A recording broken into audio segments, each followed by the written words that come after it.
flag, all free without a slave. Fight to defend it as our fathers disobeyed. The gallant from the air will make the rebels dance. Stand up the union if we only have a chance.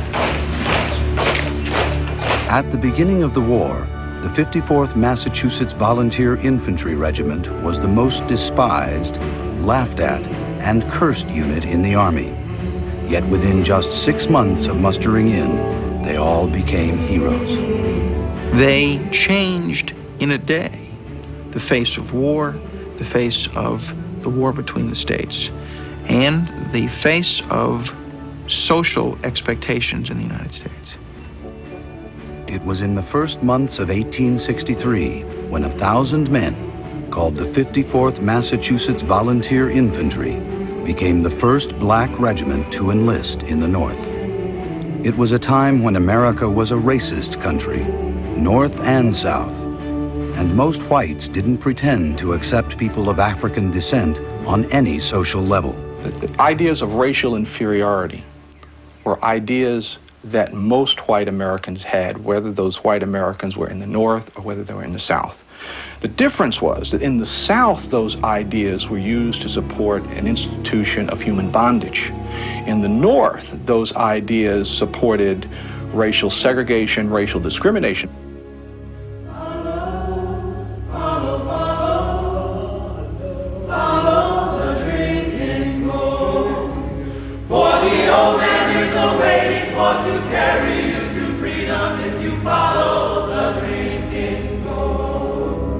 There were 4.5 million African Americans in the United States at the time of the Civil War, with only about 500,000 living free, half in the North and half in the South. The rest were slaves, in the eyes of the law articles of property, with no control over their destiny. You would have to work, in the terminology of the slaves, from can to can't, from the time that you could see in the morning till the time that you couldn't see at night. You were very, very close, in many respects, to an animal. They were just incredible and constant hammering away at one's self-esteem because there was no place to run, no place to go, and no way to escape slavery save the grave. But even for those who had escaped slavery or were born free and lived in the North, racism was still the rule, and civil rights were few.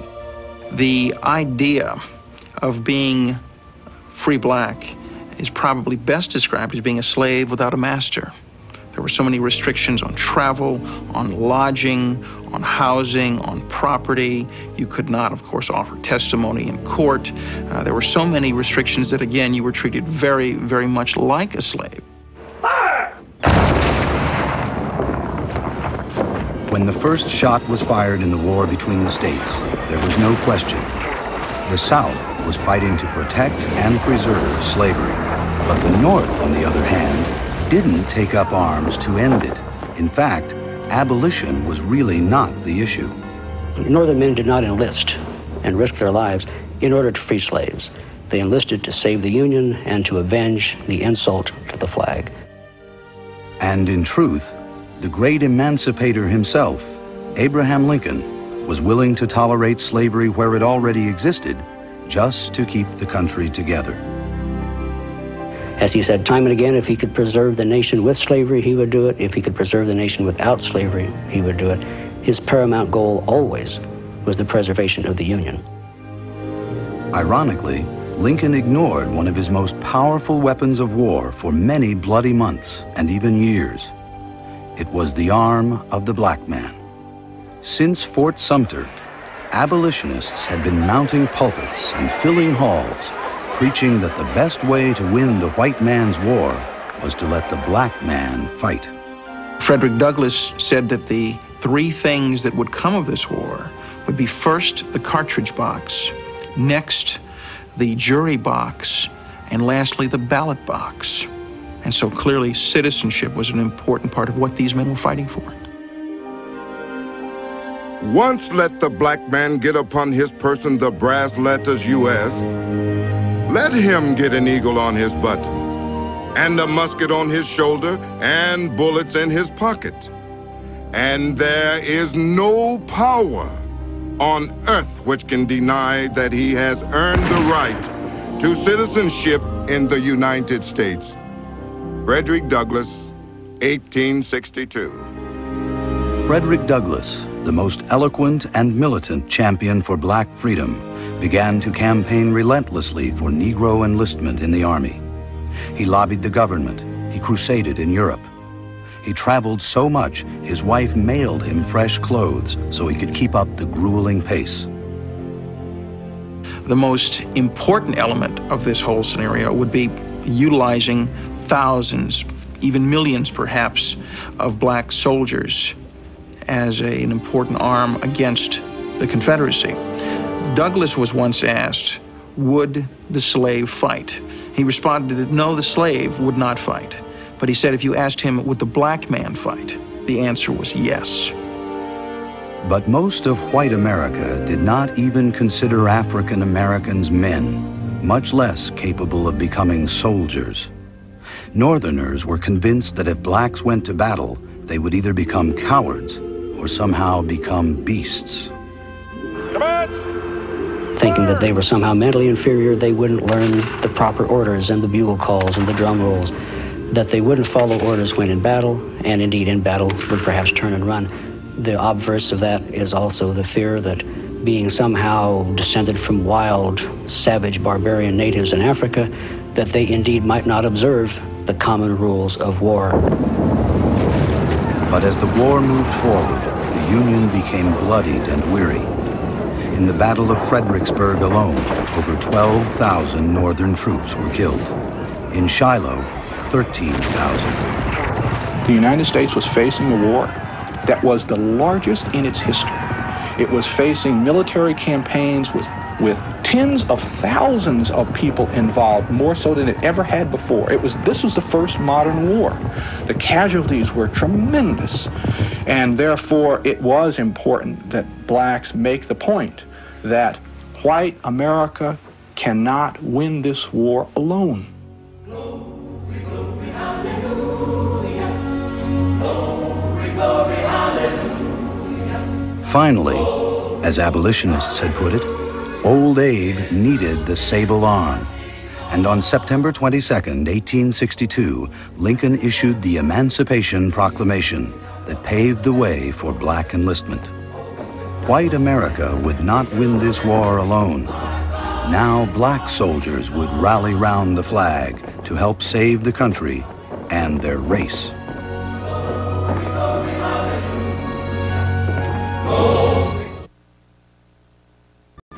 Ready? Hey! Fire!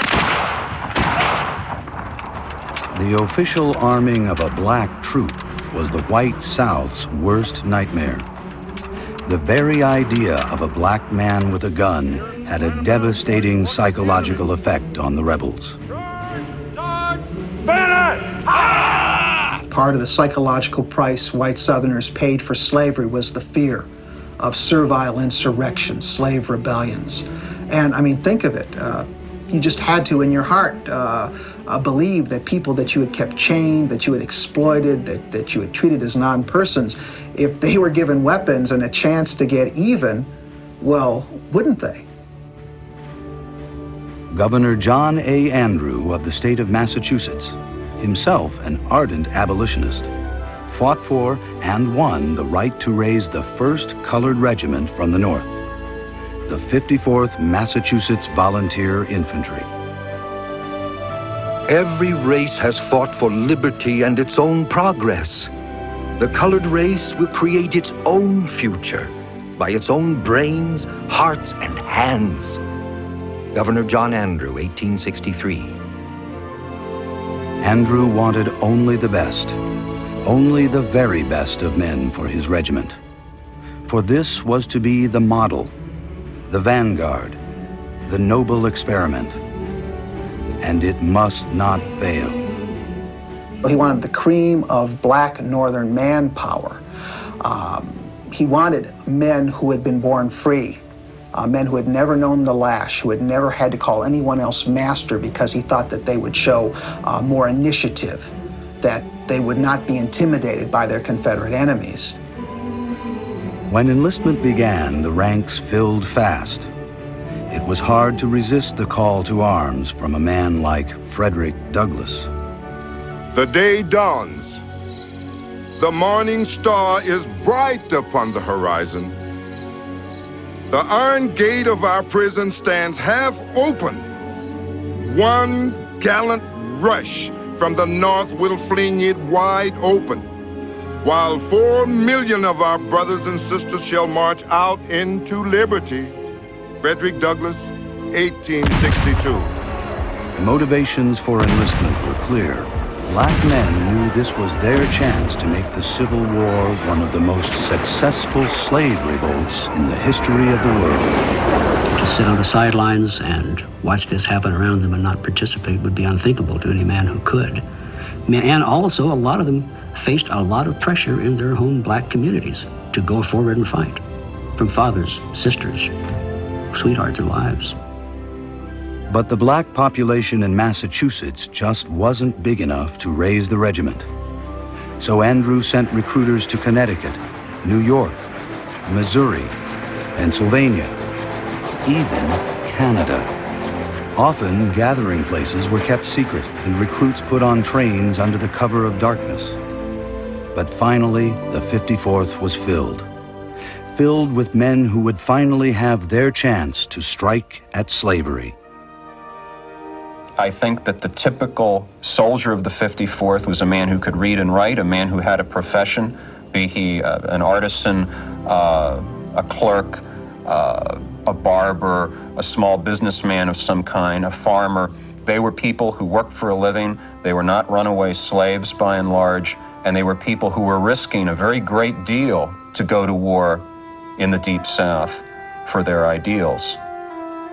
Among the recruits were at least one physician, one druggist, several printers, and engineers. Their literacy rate was considered higher than an average Confederate, and they were young. Eli George Biddle was only a boy when he signed up for the 54th. He was barely 17. But young as this man was then, he was already a crusader. Eli's mother had bought the family's freedom from her master in Pennsylvania and then moved her children to Boston. There, Eli was enrolled in a Quaker school. I think it created in him a consciousness, a powerful personal consciousness that he had to see his family do better and have a better future. And as young as he was, I think that this became a commitment, a crusade. In fact, young Eli became a protester. Very aware of the social climate of the time, he ran away from his Quaker school, alone and without money, because he didn't believe in all that they taught.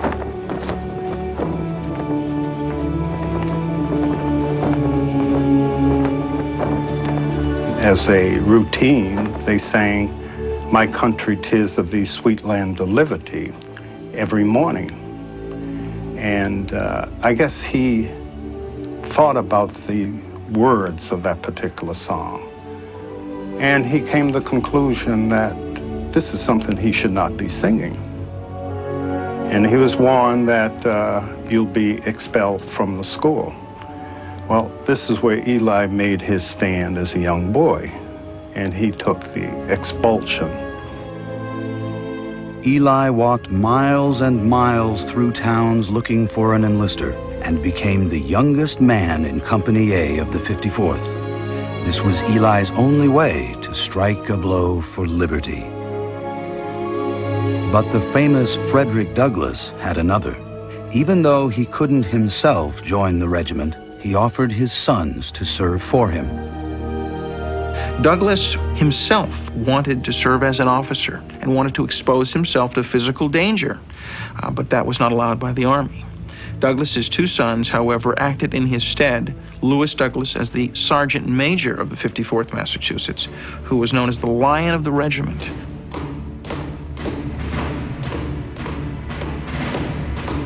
The 54th was ready. Ready to begin training and ready to begin the fight. As Douglas said, give them a chance. Stop calling them niggers and call them soldiers. Now the 54th had its chance. We'll make the rebels stand. 1,000 young, able-bodied men ready to train. All he needed were officers. And of course, they would all be white. Were blacks capable of exercising the responsibilities of officers? I think most white Americans in the 1860s would have said no, they weren't. And so that was one reason why it was difficult to make the case for blacks being officers. The other thing is the difficulty of seeing blacks as gentlemen. What would be the expectation when white enlisted men were in the presence of black officers?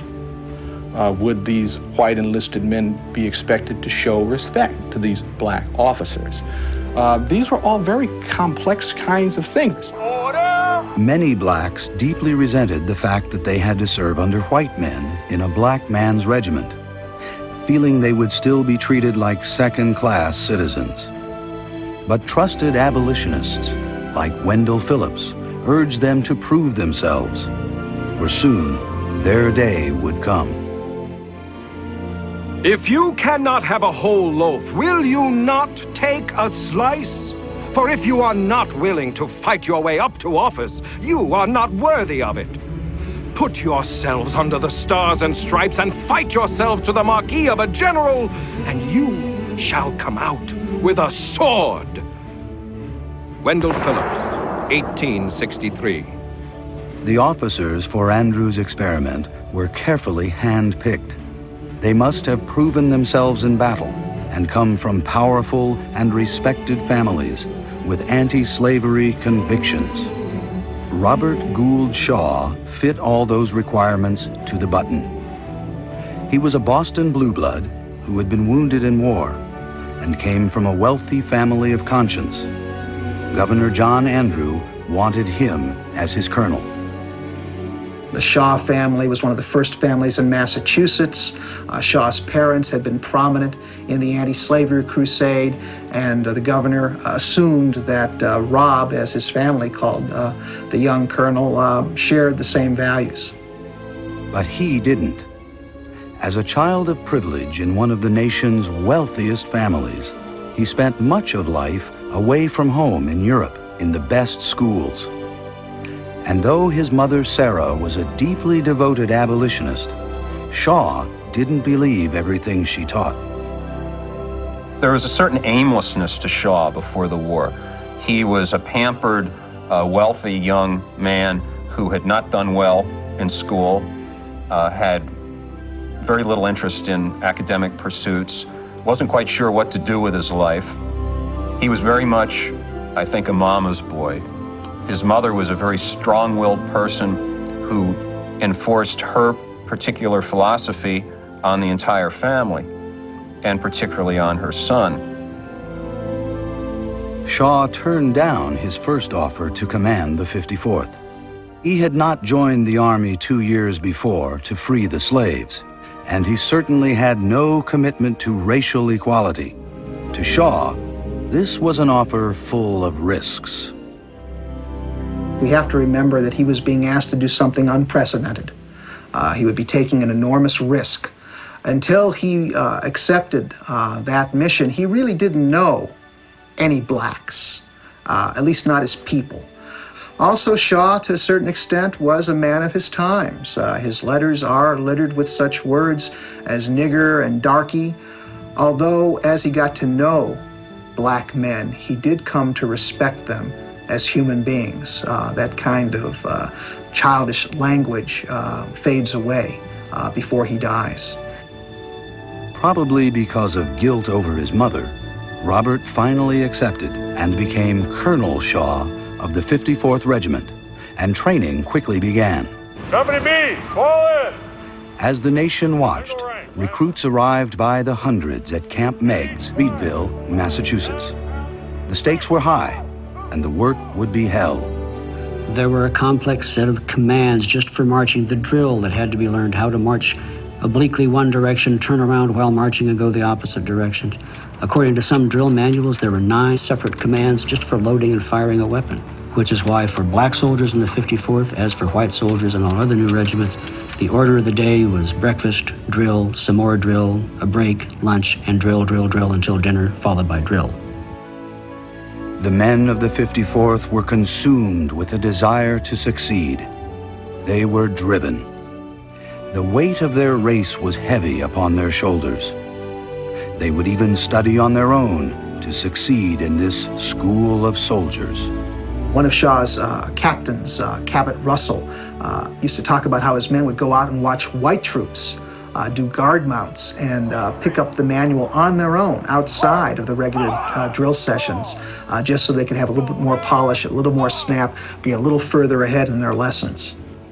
I think that all eyes of the nation were on the 54th. I mean, this was the great laboratory. This was the great experiment.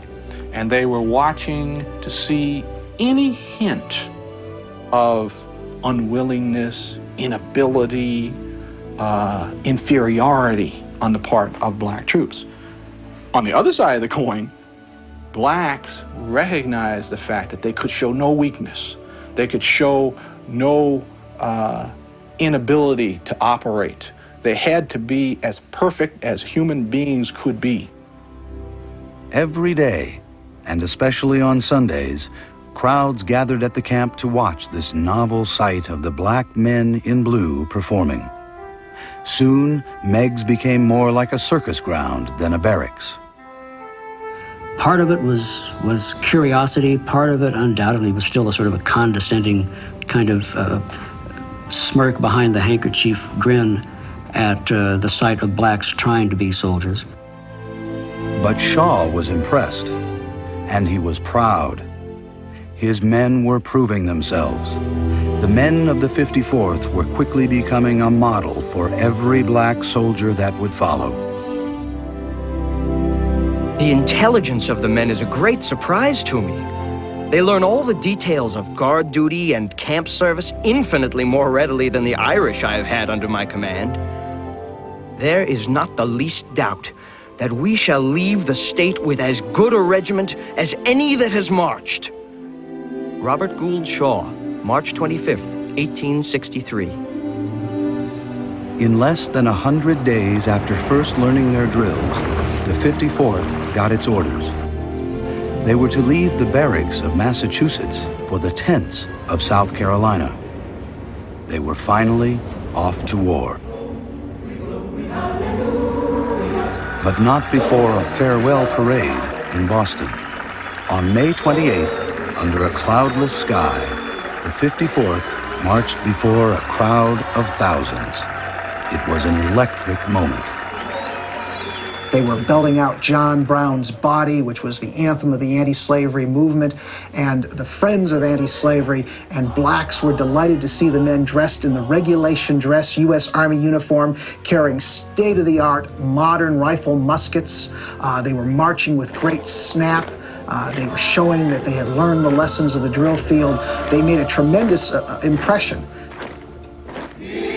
And they were to march on to glory and prove themselves heroes, every one. Here on the History Channel. We are climbing Jacob's ladder. We are climbing Jacob's ladder. For 2 tedious and sweltering months, the 54th had suffered hardships, mostly on the coastal islands of South Carolina. It was anything but what the men had expected. If a person were to ask me what I saw south, I should tell him stinkweed, sand, rattlesnakes, and alligators. To tell the honest truth, Our boys out on picket look sharper for snakes than they do for rebels. Corporal James Henry Gooding, St. Simon's Island, June 1863. But the 54th had a higher purpose, and the swamps, snakes, and suffocating heat and humidity didn't stop them. They were finally in the South and ready to strike a blow. Their first taste of battle was to be on James Island, one of the small but strategic isles off the coast of Charleston. In 1863, one of the focal points for Union operations was the city of Charleston. It was important tactically. It could be used to drive a wedge into the South. It was an opportunity to strike at railroad lines and river transportation systems, but also was a very important symbolic element of the war. The Civil War started in Charleston Harbor. On the early morning of July 16th, Shaw's black soldiers heard their first battle cry. 3 companies of the 54th were on picket duty when the Confederate forces screamed the rebel yell and rushed them. The 54th not only stopped the enemy, but they also saved another Union troop, the 10th Connecticut. They were hit at dawn by a surprise attack by a superior body of Confederate troops. They held their ground long enough to permit the withdrawal of some white pickets to their left who had their backs against a swamp, and to allow the main body of Union troops on James Island to fall into line of battle. And they gave a very good account of themselves. That day, the 54th proved they could fight, kill, and die like whites. And by all accounts, they fought bravely. The 54th had won their first battle, but they had lost another one back home. When the black recruits were mustered in, they were promised the same pay as white soldiers, $13 a month. But when the regiment reached the South, the War Department declared Negro soldiers would only receive $10, and 3 of that would be deducted for their uniform. The 54th dearly resented it. That was a real slap in the face. I mean, after all, they were putting their lives on the line, and you can understand how angry they would have been to have your life undervalued in this way, and so officially undervalued by an official federal pay policy. The 54th refused to accept even $1 and waited 18 long months before the government offered equal pay. But that would prove too late for some of the men. For just hours after the battle on James Island, the regiment was ordered to Fort Wagner by night. They began a long, dark, and perilous journey. 48 hours without food, sleep, or rest. They had to go over narrow causeways, little footpaths and bridges, and they were on their feet almost constantly. The first night, it rained. Cats and dogs. Visibility was limited. They were dressed in wool uniforms and they got soaked through, which slowed their progress. They were on the move the next night, getting ready to embark upon a steamer. They had a little rowboat that was used to shuttle them out to the ship, and it had a limited capacity, so most of the men had to spend hours standing out on this beach, and again it rained. And so the men arrived on Morris Island, wet, worn, and bone-weary. It was almost 6 o'clock at night, and since noon, 41 Union guns and mortars and nearly a dozen warships had hurled 9,000 shells into Fort Wagner. There were 2 Union brigades formed up on the beach as darkness was falling. All day long, the Union Navy, the ironclads, had been bombarding Fort Wagner. The fort was being pulverized, just pounded and pounded and pounded by those big guns.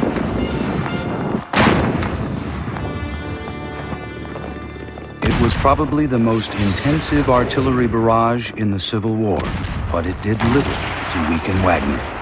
Built of quartz sand and palmetto palms, and with a bomb-proof shelter, the fort was well constructed. The Union thought there were only about 300 rebels left inside. The truth was, there were 1,200. They were fresh, they were rested, they had not been decimated by the bombing, and when the attack came, these soldiers had the high ground, they had plenty of cannon and ammunition, and the slope of the wall of the fort was such that they could literally light the fuse on cannonballs and roll them down the hill into the massed troops of the 54th. The challenge of Wagner was fearsome. For a troop to enter, it must first march through a 50-foot wide moat that was filled with 5 feet of water. Then it must scale a 30-foot high wall of sloping sand. It was simply no job for the weary. Yet by all accounts, Shaw's men were willing. General George C. Strong, leader of the brigade, was going to storm the fort. The only question was, could the 54th lead the way? I'm a Massachusetts man like you. I know you're tired. I know that you're worn out. But is there any man here who thinks himself unable to sleep in that fort tonight? And all 600 of Shaw's troops leapt to their feet and yelled, "No, no!" And then Strong pointed to the color bearer, and he said, "If that brave color bearer goes down, who will pick up the flag?" And the men, again, they raised their hands. They were jumping up and down with excitement, according to one account, yelling, "Yes, yes, I will, I will." It was now 7:45, with darkness coming on swiftly when the 54th moved. They were to lead the assault. With the Atlantic Ocean on their right and marshes on their left, the beach began to narrow toward the fort until there was only a tiny passage left. It was there that the Confederates opened fire. A storm of shot and shell ripped into the regiment. These black soldiers, they had never faced such a concentrated fire before. It tore into their ranks. Lewis Douglas saw shells clearing spaces 20 feet wide, just tearing away human beings. Naturally, they faltered. Their ranks began to break, but it was at that moment that Shaw truly proved his heroism. Shaw brandished his sword and yelled, "Forward, my brave boys," and then began running. The men charged on. The men cheered, and then they gave a kind of mad animal shout and ran after him. They were bent over double, like they were running into a hailstorm. But this hail was made out of lead and iron, and it knocked men down for every yard that they covered. Finally, the brave men rushed headlong into the huge ditch-like moat. Shaw was still leading, still running into the jaws of death. With Wagner's wall lit up by cannon flash, Shaw clambered up the 30-foot sandy slopes, yelling, rush on, boys!" Behind him lay a tragic scene of death, and in front of him lay his own. He's the first one to get to the top, and then he stands erect, raises his sword over his head, yells, "Onward, boys!" At that moment, a North Carolina soldier fires a rifle into his heart. But even as Shaw fell, the stars and stripes kept flying. The regiment's national colors, their flag, their symbol of freedom, was kept safe from the enemy by the valor of another man, Sergeant William Kearny, another member of the 54th, and still another hero. History Channel. Sergeant William Kearny became a symbol of the heroism of the 54th and was the first black soldier to earn the nation's highest award, the Medal of Honor. And it's not hard to understand why. In the grim, desperate battle in the darkness at Fort Wagner, it was Kearny who saved the flag. By this time in the assault, Colonel Shaw was already dead, and men were fighting a vicious hand-to-hand combat with their bayonets. It was pitch dark, and in the moat, Kearny saw the color bearer go down. He grabbed the flag, held it close, and began to slowly make his way to the parapet. He's hearing men who are moaning and groaning.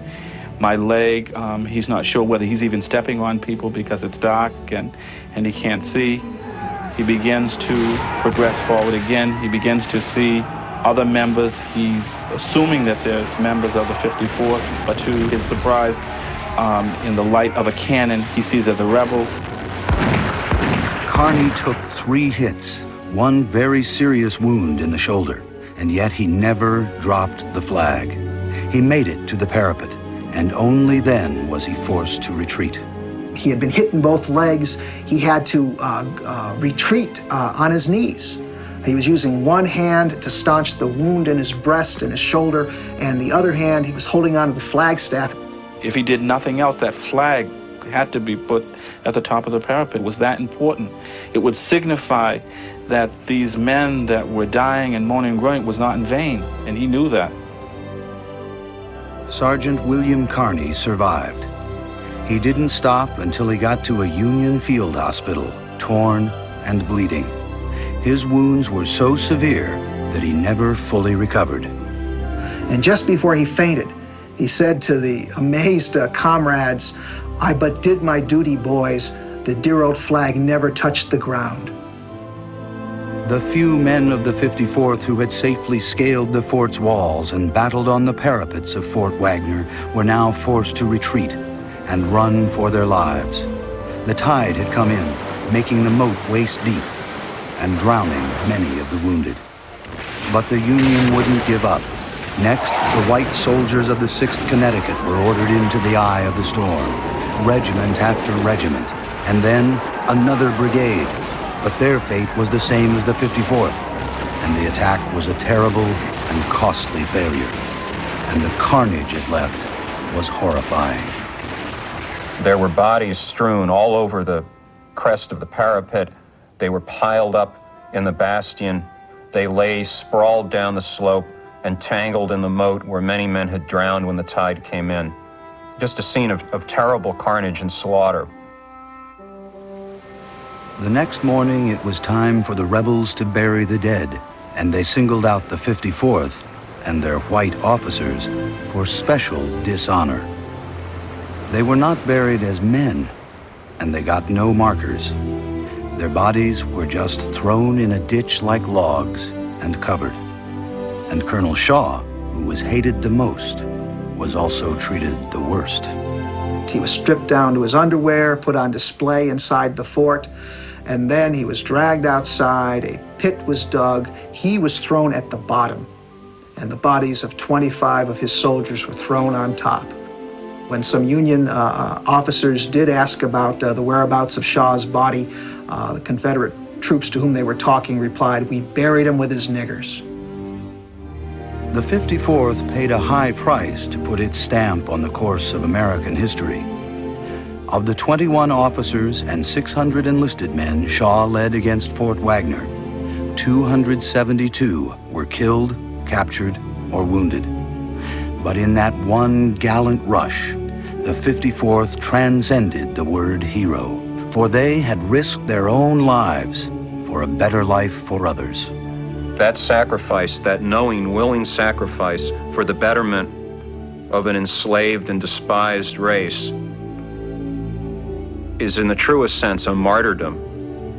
And I think it's one of the most noble, self-effacing acts of bravery that ever transpired on a battlefield of the Civil War.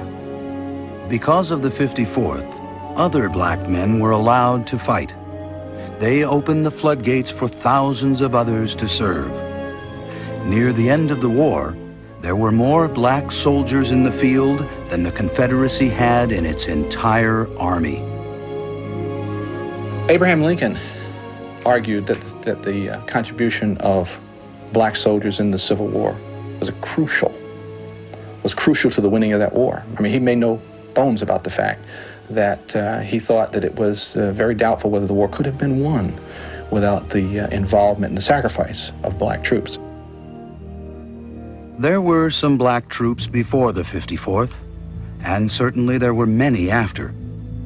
But it is this regiment that will always be remembered.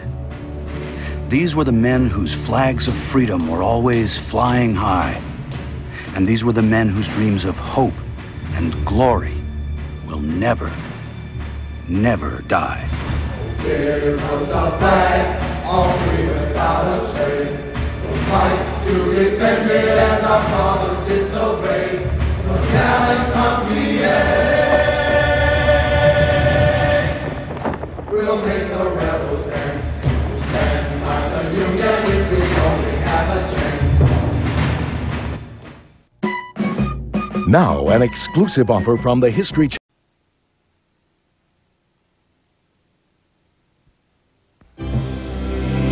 Coming up next, feel free to howl at the moon as In Search of History explores the myths about werewolves. Then Robert Rogers helps develop the concept of commando warfare as he leads his American Revolutionary Rangers against the British on History Alive's presentation of Frontier, Legends of the Old Northwest.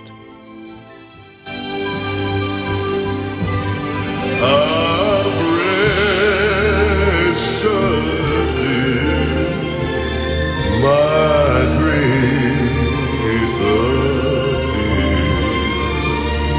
appeared, I first believed.